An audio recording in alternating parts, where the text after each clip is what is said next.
दोस्तों आप सभी को मेरा नमस्ते। दोस्तों उम्मीद है कि आप पुलिस की भर्ती में लगातार फिजिकल में लगे होंगे, लेकिन दोस्तों फिजिकल के साथ साथ आपको पढ़ाई पर भी ध्यान देना है। जैसे कि पता है रिटर्न में नंबर लाना, अच्छे नंबर लाना बहुत ज़रूरी है।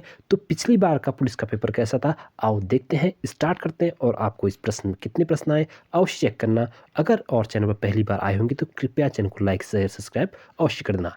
पहला प्रश्न है, डोलका पालकी आंदोलन किससे संबंधित था? तो जो डोलका पालकी आंदोलन संबंधित था वो था शिल्पकारों से। ऑप्शन नंबर सी इसका राइट आंसर है।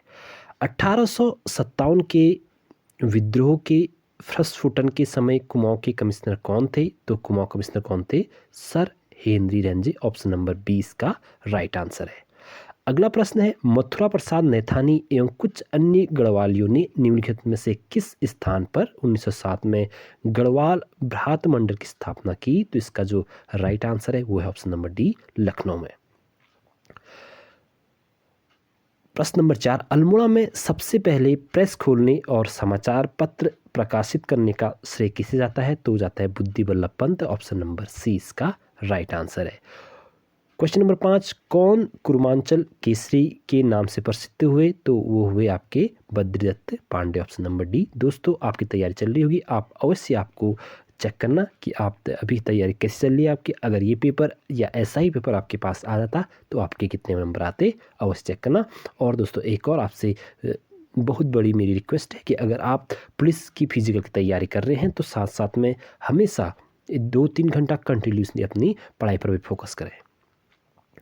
प्रश्न संख्या 6 है, गढ़वाल कांग्रेस कमेटी के निमंत्रण पर पंडित जवाहरलाल नेहरू किस वर्ष दुगड्डा आए थे? तो इसका जो राइट आंसर है ऑप्शन नंबर सी, 1936 में।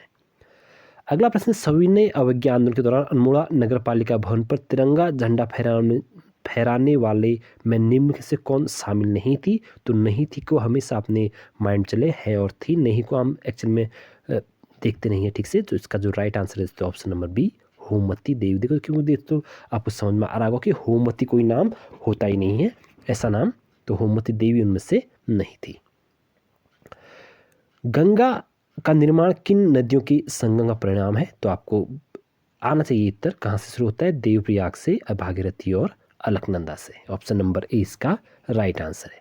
श्री बद्रीनाथ निम्न में से किस नदी के किनारे स्थित है? तो श्री बद्रीनाथ आपके किस नदी के अंदर है? अलकनंदा। ऑप्शन नंबर सी इसका बिल्कुल राइट आंसर है।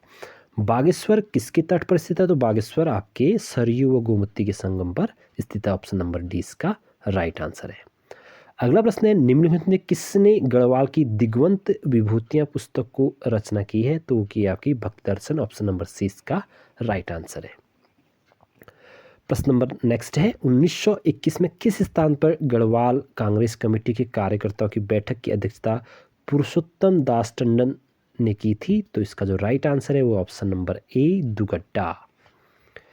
अगला प्रश्न, गढ़वाल का बारदोली के रूप में विख्यात स्थल है तो है गुजरू। ऑप्शन नंबर 20 का बिल्कुल राइट आंसर है। पर्वतीय क्षेत्रों में मिट्टी कटाव को रोका जा सकता है तो सीढ़ी नुमा खेत करके आप मिट्टी कटाव को रोका जा सकता है। तो ऑप्शन नंबर डी इसका राइट आंसर। आप देखते भी होंगे पर्वतीय क्षेत्रों में इसी प्रकार से क्या बने होते हैं, खेत बने होते हैं। निम्न से कौन सा युग्म सम्मिलित नहीं है? डोडीताल टिहरी में सही है, देवरिया त्याल रुद्रप्रयाग में ये गलत है क्योंकि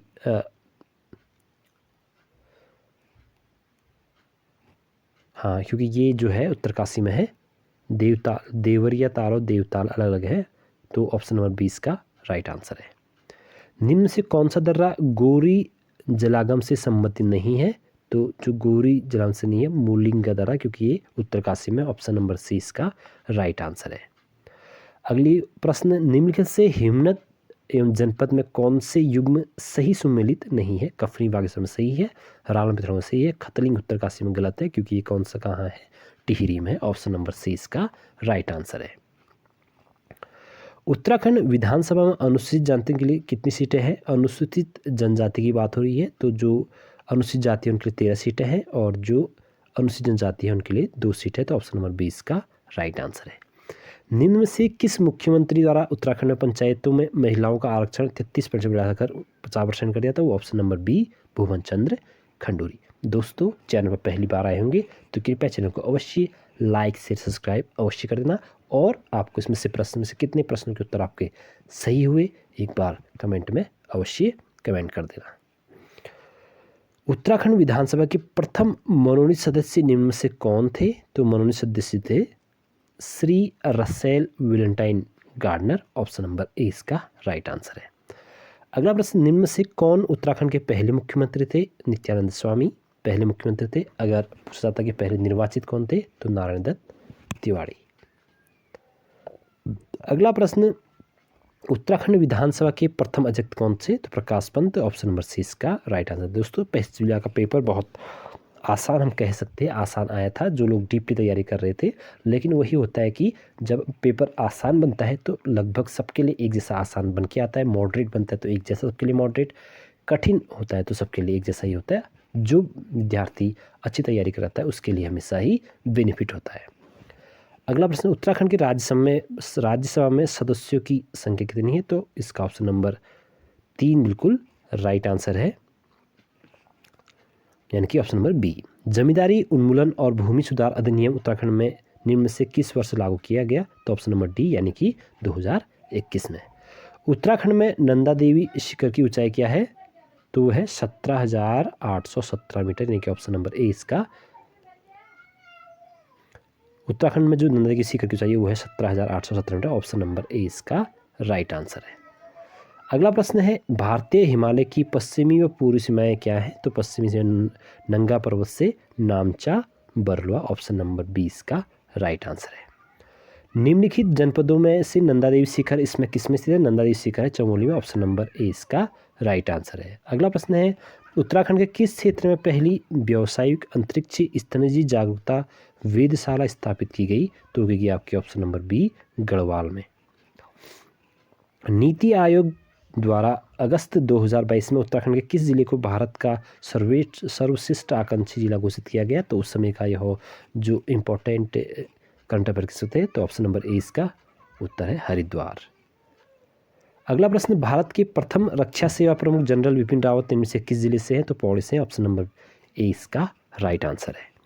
लोक संगीत में योगदान के लिए निम्न किससे 9 अप्रैल को 2022 को संगीत नाटक अकेडमी पुरस्कार से सम्मानित किया गया? तो ये था आपका option number A Narendra Singh Negi ji को। भारत के खाद्य सुरक्षा सूचकांक 2021-22 में उत्तराखंड किस स्थान पर है? तो वह 7वें। ऑप्शन नंबर डी इसका राइट आंसर है। अगला प्रश्न, उत्तराखंड में आईटी पार्क कहाँ स्थित है? तो आईटी पार्क आपका जो है दोस्तों वो है आपके ऑप्शन नंबर सी देहरादून में। उत्तराखंड में किस जिले में हथकरघा उद्योग के अंतर्गत पंजीकृत परिवारों की 31 मार्च जो है तो सर्वाधिक संख्या थी वो थी उधम सिंह नगर में। ऑप्शन नंबर सी इसका राइट आंसर है। दोस्तों आपको कितने प्रश्न आए अवश्य अपने आप को चेक कीजिएगा। अगला प्रश्न है, भारत की जनगणना 2011 के अनुसार उत्तराखंड के किस जिले में लिंग अनुपात सबसे कम है? तो उत्तराखंड में सबसे लिंग अनुपात कम है वो है डी हरिद्वार में। ऑप्शन नंबर डी इसका राइट आंसर है। उत्तराखंड अक्षय ऊर्जा विकास एजेंसी का प्रधान कार्यालय कहाँ स्थित है? तो यह है अपना देहरादून में। ऑप्शन नंबर सी इसका राइट आंसर है। अगला प्रश्न है, 2019-20 में किस क्षेत्र में उत्तराखंड राज्य के सकल घरेलू उत्पाद में सबसे अधिक योगदान दिया? तो वो था आपका द्वितीय क्षेत्र। भारत का सबसे बड़ा योगदान तृतीय क्षेत्र में जीडीपी में, और लेकिन यहाँ पर उत्तराखंड में द्वितीय क्षेत्र पर है। तो दोस्तों आपको कैसे लग रहे हैं एमसीक्यू क्विज? जरूर आप लाइक कमेंट करके मोटिवेट अवश्य कीजिएगा। निम्न से किसी उत्तराखंड का गांधी कहा जाता है? तो बहुत ही आसान प्रश्न है। उत्तराखंड का गांधी कहा जाता है इंद्र बड़ौनी को। ऑप्शन नंबर डी इसका राइट आंसर है। क्षेत्रफल के हिसाब से उत्तराखंड का सबसे बड़ा जिला कौन सा है? क्षेत्रफल के हिसाब से सबसे बड़ा जिला दोस्तों चमोली, सबसे छोटा चंपावत। शांत बताता है चौ से ये दोनों का नाम रिलेट करना हमेशा। अगर जनसंख्या के हिसाब से पूछे तो सबसे बड़ा जिला है जनसंख्या के हिसाब से हरिद्वार, और सबसे छोटा है आपका रुद्रप्रयाग। और क्षेत्रफल के अनुसार सबसे बड़ा जिला जो है आपका वो है चमोली, जो कि प्रश्न पूछा जा रहा है, और जो सबसे छोटा है वो आपका चंपावत। उत्तराखंड के निर्माण में भारतीय राज्य का क्रम कौन सा है? तो भारत का जो राज्य था वो 27वां क्रम था। ऑप्शन नंबर सी इसका राइट आंसर है। अब दोस्तों कुछ यहाँ पर आपके मैथ्स प्लस रीजनिंग के क्वेश्चन आए हैं, तो मैं आपको थोड़ा सा पुश करके आराम से बताऊंगा, क्योंकि कैलकुलेशन आप खुद कर लीजिएगा और चेक करना कि आपने सही आंसर किए, क्योंकि कैलकुलेशन करूँगा तो बहुत वीडियो लंबी और लेंथी हो जाएगी। मैं वीडियो को लेंथी नहीं बनाना चाहता, लेकिन आप पुश करके आंसर दीजिएगा। तो जो 41वें का जो आंसर है, इसका जो आंसर है ऑप्शन नंबर सी। वैसे इसका जो सूत्र है, सूत्र में रखना A+B अपॉन A/B, इस सूत्र में रखेंगे तो आंसर आपको मिल जाएगा। नीचे दी गई सूचना के आधार पर निर्णय कीजिए कि 5 दोस्तों ABCD तथा DE में कौन सा सबसे लंबा है। तो आप इसको ठीक से पुश करके देख लिया तो इसका जो राइट आंसर है दोस्तों वो है आपका ऑप्शन नंबर डी। अगला प्रश्न है, जब एक समतल दर्पण में देखा जाता है तो एक घड़ी 8:30 का समय दिखाती है, तो सही समय क्या है। तो इसका जो राइट आंसर है दोस्तों ऑप्शन नंबर बी 3:30। अगला प्रश्न है, नीचे दी गई आरेख में कौन सा आरेख तरल पिज्जा दूध के बीच के संबंध को सर्वोत्तम रूप से दर्शाता है। तो इसका जो राइट आंसर है ऑप्शन नंबर 4। तो दोस्तों आपसे निवेदन है, अगर आप चैनल पहली बार आएंगे तो चैनल को अवश्य लाइक शेयर सब्सक्राइब अवश्य कर देना, और आपको इसमें से कितने प्रश्न आए और आपकी तैयारी कैसे चल रही है अवश्य अपने आप को चेक करना। गाय और मुर्गियों के एक समूह में पैरों की संख्या सिरों की संख्या के 2 गुने से 14 अधिक है, तो गायों की संख्या कितनी होगी। तो प्रश्न संख्या 45 का उत्तर है ऑप्शन नंबर बी 7। आप पुश करके अपने, अगर आपको रीजनिंग आती है तो कैलकुलेट कर लीजिएगा। अगर मैं इसको कैलकुलेट करने में लगूंगा तो बहुत लेंथी वीडियो बन जाएगी, तो इस समय अभी आप सिर्फ उत्तर को देखिए। अगला प्रश्न है, नीचे दी गई आकृति में त्रिभुज की संख्या कितनी है। त्रिभुज की संख्या कुल इसमें है 32। ऑप्शन नंबर सी इसका राइट आंसर है। अगला प्रश्न है, एक व्यक्ति का मुख्य दक्षिण की ओर है, वह वामद दिशा में 135 पर मुड़ता है, उसके बाद इसके पश्चात 180 डिग्री दक्षिणावर्त में मुड़ता है। अब उसका मुख किस दिशा की ओर है। तो इसका जो राइट आंसर है दोस्तों वो है ऑप्शन नंबर डी दक्षिण पश्चिम। मानव नेत्र किस वस्तु का प्रतिबिंब बनाते हैं। तो मानव नेत्र जो प्रतिबिंब बनाते हैं दोस्तों वो है दृष्टिपटल पर। ऑप्शन नंबर डी इसका राइट आंसर है। अनुक्रम एक भिन्न दिए गए हैं और आगे का भिन्न बताना है, तो इसका जो राइट आंसर है दोस्तों ऑप्शन नंबर ए 9/32। कैसे लग रही वीडियो आपको अवश्य आप कमेंट कीजिएगा दोस्तों, लाइक कीजिए अगर आप पहले चैनल पर आए होंगे तो। अगला प्रश्न है, यदि प्लस का अर्थ गुणा का अर्थ माइनस भाग का अर्थ प्लस तथा माइनस का अर्थ भाग है, तब ये जो समीकरण है इसका मान कितना होगा। तो इसका जो मान होगा दोस्तों वो होगा आपका ऑप्शन नंबर ए इसका बिल्कुल राइट आंसर है। अगला है, निम्नलिखित लुप्त संख्या ज्ञात कीजिए। तो निम्नलिखित से लुप्त संख्या कौन सी होनी चाहिए इसकी दोस्तों। इसको right answer option number B यानी कि 73। अगला प्रश्न है, गेहूं के दाने होते हैं, तो गेहूं के दाने क्या होते हैं, फल। ऑप्शन नंबर 20 का राइट आंसर है। जस्टिस पीसी घोष का कार्यकाल पूरा होने के बाद लोकपाल के अध्यक्ष का प्रभार किसे दिया गया था। तो ये दिया गया था आपको जस्टिस प्रदीप कुमार मोहंती को। ऑप्शन नंबर इसका राइट आंसर है। निम्न से किस प्रथम लता दीननाथ, ये उस टाइम का करंट अफेयर्स है, तो इसका जो राइट आंसर दोस्तों प्रथम लता दीननाथ मंगेशकर अवार्ड दिया गया प्रधानमंत्री नरेंद्र मोदी को। ऑप्शन नंबर ए इसका राइट आंसर है। किस शहर में 12वें डेप एक्सपो 2022 की मेज़बानी करेगा। इसका जो राइट आंसर है वो है दोस्तों option number C Gandhinagar Gujarat.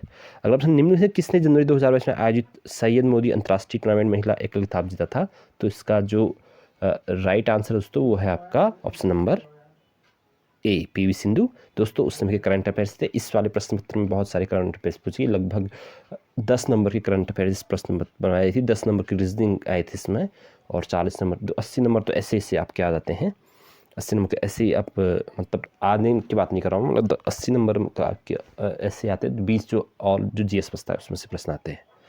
निम्न किस ऑपरेशन के अंतर्गत भारत सरकार द्वारा भारत के मेडिकल छात्रों को यूक्रेन से भारत ला गया। तो ये था ऑपरेशन गंगा। ऑप्शन नंबर इसका राइट आंसर है। निम्न से कौन सा विकल्प ऑपरेटिंग सिस्टम का उदाहरण है। तो सभी ऑपरेटिंग सिस्टम उदाहरण ऑप्शन नंबर डी इसका राइट आंसर है। 1 टेराबाइट में शामिल है, तो 1 टेराबाइट में 1024 गीगाबाइट शामिल है। ऑप्शन नंबर इसका राइट आंसर है। ईमेल के माध्यम से भेजे जाने वाले आवांछित वाणिज्यिक संदेशों को कहा जाता है स्पैम कहा जाता है। ऑप्शन नंबर डी इसका राइट आंसर है। अगला प्रश्न, भारत का आईटी अधिनियम किस वर्ष अस्तित्व में लाया। तो ऑप्शन नंबर ए इसका राइट आंसर है 1995 में। महावीर का जन्म कहाँ था। महावीर का जन्म वैशाली में होता है। ऑप्शन नंबर डी इसका राइट आंसर है। कुतुब मीनार के प्रवेश के द्वार को क्या जाता है, किस नाम से जाना जाता है। तो कुतुब मीनार के प्रवेश के द्वार को जाना जाता है अलाई दरवाजा। ऑप्शन नंबर सी इसका राइट आंसर है। निम्न से कौन सा नवीनीकरण स्रोत है। तो सूर्य का प्रकाश सबसे नवीनीकरण स्रोत है। ऑप्शन नंबर डी इसका राइट आंसर है। भारतीय उपग्रह क्लामसेट V2 के प्रक्षेपण एक मिनट, हाँ, क्लामसेट V2 के प्रक्षेपण की तिथि है 22 जुलाई 2019। ऑप्शन नंबर डी इसका राइट आंसर है। अगला प्रश्न है, कोविशील्ड का भारत की कोविड वैक्सीन का उत्पादन किसके द्वारा किया गया था? तो ये किया गया था आपका सीरम इंस्टीट्यूट द्वारा। ऑप्शन नंबर सी इसका राइट आंसर है। अगला प्रश्न है 67।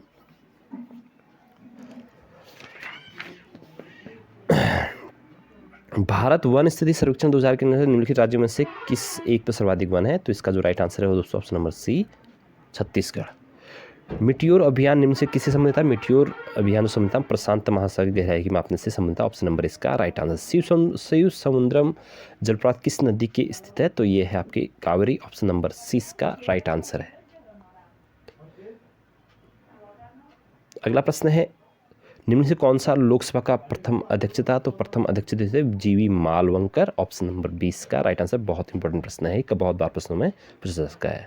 अगला प्रश्न है भारतीय संविधान ने निम्न से किस अनुच्छेद द्वारा अस्पृश्यता का उन्मूलन किया गया है? तो अनुच्छेद 17 अस्पृश्यता का अंत करता है। तो इसका राइट आंसर ऑप्शन सी। शहरी स्थानीय स्वशासन के संबंधित 74वें संविधान संशोधन अधिनियम को पारित होने के समय भारत के प्रधानमंत्री कौन थे? तो इसके जो प्रधानमंत्री थे वो आए थे ये होनी चाहिए option number B P V Raman. Right answer P V Narasimha Rao is right answer. जब अब तक सर्वोच्च न्यायालय के कितने न्यायाधीशों को महाभियोग की प्रक्रिया द्वारा पदयुक्त किया गया? कोई नहीं। ऑप्शन नंबर किसी को भी महाभियोग द्वारा हटाया नहीं गया। तो ऑप्शन नंबर डी इसका राइट आंसर है। अगला प्रश्न है आर्थिक सर्वेक्षण 2021-22 के अनुसार कौन सा देश भारत का सर्वोच्च निर्यात गंतव्य उस समय का है? तो ये अमेरिका था। ऑप्शन नंबर सी इसका राइट आंसर है यूएसए। अगला प्रश्न है निम्न से कौन सा भारत सरकार का काश्तकारी व्यवस्था में सुधार का अंग नहीं है? तो ये है आपका भूमि की चकबंदी 75 का। हाँ, भूमि की चकबंदी राइट आंसर है। ऑप्शन नंबर सी इसका राइट आंसर है। अगला निम्न से ये भी उस समय का करंट अफेयर्स था। तो निम्न दो बैंकों का हाल में पंजाब नेशनल का विलय किया गया। तो ये थे ओरिएंटल बैंक और commerce and United Bank of India. Option number B. अगला प्रश्न है निम्न में से कौन सा भारत के संघीय वित्त की समस्या नहीं है? तो संघीय वित्त की जो समस्या नहीं है दोस्तों वो है ऑप्शन नंबर डी वित्त आयोग का बढ़ता हुआ महत्व। इसका राइट आंसर है। एकमात्र विदेशी शक्ति का नाम बताएं जिसने सन 1857 के विद्रोह को दबाने तो अंग्रेजों का सक्रिय रूप से सहयोग किया था, और जो था नेपाल। ऑप्शन नंबर सी इसका राइट आंसर है। बोस्टन चाय पार्टी कहाँ से संबंधित है? बोस्टन चाय पार्टी अमेरिका से संबंधित। ऑप्शन नंबर ए इसका राइट आंसर। बुशमेन क्षेत्र का संबंध है Bushmen Kalahari. I think Kalahari होना चाहिए इसका right answer. 80 D Kalahari right answer है। तो बहुत इंपॉर्टेंट प्रश्न है, भी बहुत बार पूछा गया है। आकाश के तारे तोड़ने का अर्थ होता है दोस्तों हिंदी के प्रश्न 20 प्रश्न कौन कौन से थे, कितने आपको आए देख लेना। आकाश के तारे तोड़ने का मुहावरे का अर्थ है बहुत बड़ा भरसक प्रयास करना, चुनौती स्वीकार करना, अपना काम बहुत बड़ा असंभव कार्य करना।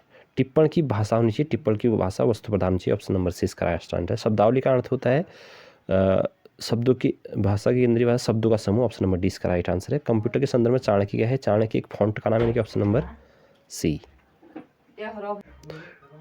कबीर निम्नलिखित अगला प्रश्न जो कबीर निम्नलिखित शाखा के प्रतिनिधि करते तो ज्ञान सरई। ऑप्शन नंबर 20 का राइट आंसर है। श्री कृष्ण गीतावली के रचयिता कौन थे? तुलसीदास। ऑप्शन नंबर सी इसका राइट आंसर है। कर्मभूमि के लेखक प्रेमचंद्र। ऑप्शन नंबर डी इसका राइट आंसर है। हिम कृतिम के रचयिता जो है Makhanlal Chaturvedi. Option number A इसका राइट आंसर है। दोस्तों चैनल पहली बार आएंगे तो आपसे निवेदन है कि चैनल को अवश्य लाइक शेयर सब्सक्राइब अवश्य कर देना। महादेवी वर्मा के रेखा चित्र भक्तिन के प्रमुख पात्र भक्तिन का वास्तविक नाम है? तो इसका जो वास्तविक नाम है दोस्तों वो है आपका लक्ष्मण। ऑप्शन नंबर सी।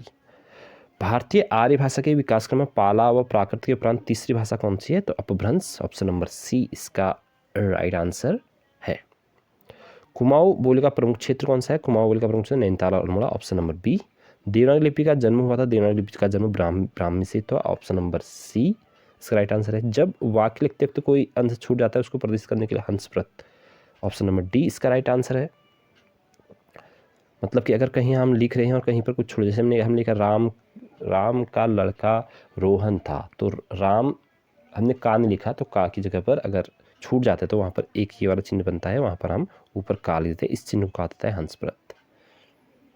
यही प्रश्न करें कि जब वाक्य लिखते समय कोई अंश छूट जाता है तो उससे प्रदर्शित करने के लिए कौन सा चिन्ह प्रयुक्त होता है? तो हंसप्रत। भाषा की सबसे छोटी ध्वनि वर्ण। ऑप्शन नंबर सी इसका राइट आंसर है। यानी कि भाषा की सबसे छोटी ध्वनि इकाई जिसके खंड ना किए, जैसे क है, क को हम क के खंडा हम नहीं कर सकते, तोड़ नहीं सकते हैं, क्योंकि ये क औ से बना है, तो ये टूटेगा नहीं। अगला प्रश्न है, अंतिम शब्द में कौन सा प्रत्यय है? तो अंतिम शब्द में इम प्रत्यय है। ऑप्शन नंबर 20 का राइट आंसर है। अगला प्रश्न है, निम्न से स्त्रीलिंग शब्द है, तो स्त्रीलिंग शब्द इसमें चंबल है। आपको अरावली लिखेंगे। जितने पहाड़े होते हैं इसको पुल्लिंग माना जाता है दोस्तों, तो हमेशा ध्यान रखना, जितने पहाड़ों के नाम होते हैं पुल्लिंग में आते हैं, और जितने भी नदियाँ होती है वो स्त्रीलिंग में आती है, चाहे वो नदी का नाम कैसा भी हो, या जैसे किसी भी पहाड़ का नाम कैसा भी हो, वो पुल्लिंग होगा।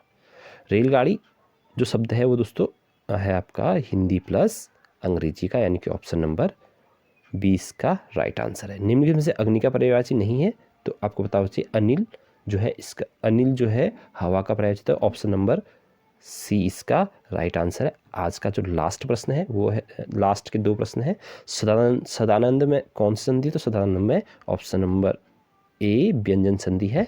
और आज का लास्ट प्रश्न, आपकी यात्रा मंगलमय हो किस प्रकार का वाक्य है? तो ये जो वाक्य है दोस्तों ये है इच्छावाचक। ऑप्शन नंबर डी इसका राइट आंसर है। दोस्तों आपको ये आज की एमसीक्यू कैसी लगी, आज की वीडियो कैसी लगी, अवश्य बताना। अगर चैनल पर पहली बार आएंगे तो चैनल को अवश्य लाइक शेयर सब्सक्राइब अवश्य करना। फिर मिलेंगे नेक्स्ट वीडियो में। और आपकी तैयारी कैसी चल रही है वो आप भी लगे रहें अपनी मेहनत में। फिजिकल के बाद रिटर्न का भी बहुत बड़ा महत्व होता है पुलिस में, तो आप लगे रहिए। फिर मिलेंगे नेक्स्ट वीडियो में, तब तक के लिए आपको मेरा धन्यवाद, शुक्रिया।